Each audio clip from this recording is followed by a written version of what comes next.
स्वाभिमानी किसान संघ के राजीव कुसलकर और अंकुश राठौड़ ने बार बार अवगत कराने के बावजूद ग्राम घाटबोरी में सड़क की मरम्मत नहीं हुई, जिसके चलते आज कीचड़ में लोटांगन आंदोलन किया गया।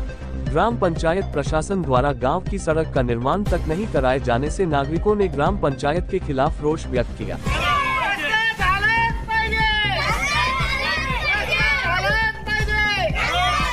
स्वाभिमानी संगठन ने ये भी चेतावनी दी कि यदि सड़क नहीं बनी तो आंदोलन तेज किया जाएगा। जनोपचार न्यूज नेटवर्क बुलढाणा। स्वाभिमानी शेतकरी संघटना घाटबोरी यांच्या वतीने मी अंकुश श्रीराम राठोड राहणार 8 दिवसा अगोदर या रस्त्यासाठी उपोषण मांडले होते।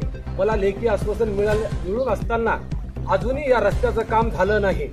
हे पाटबंधारा विभागाकडे आहे का ग्रामपंचायतकडे आहे याचं आम्हाला देणं घेणं नाही। आम्हाला गावाचा विकास झालाच पाहिजे आणि रस्ता झालाच पाहिजे।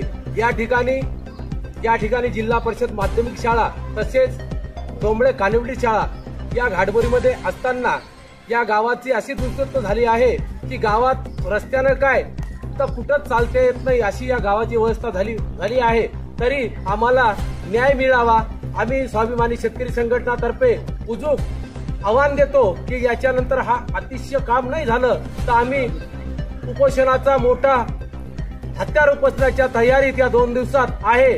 तरी गावकऱ्यांना खूप मोठा पाठिंबा आहे, कारण की गावाची तशी दशा झालेली आहे आणि या रोडवर लहान चिमुकले जात असताना आम्ही रोज या रोडची दशा पाहतो।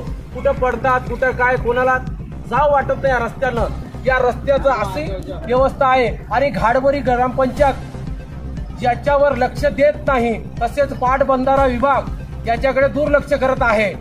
तरी आम्हाला न्याय हक्कासाठी लढावं लागेल।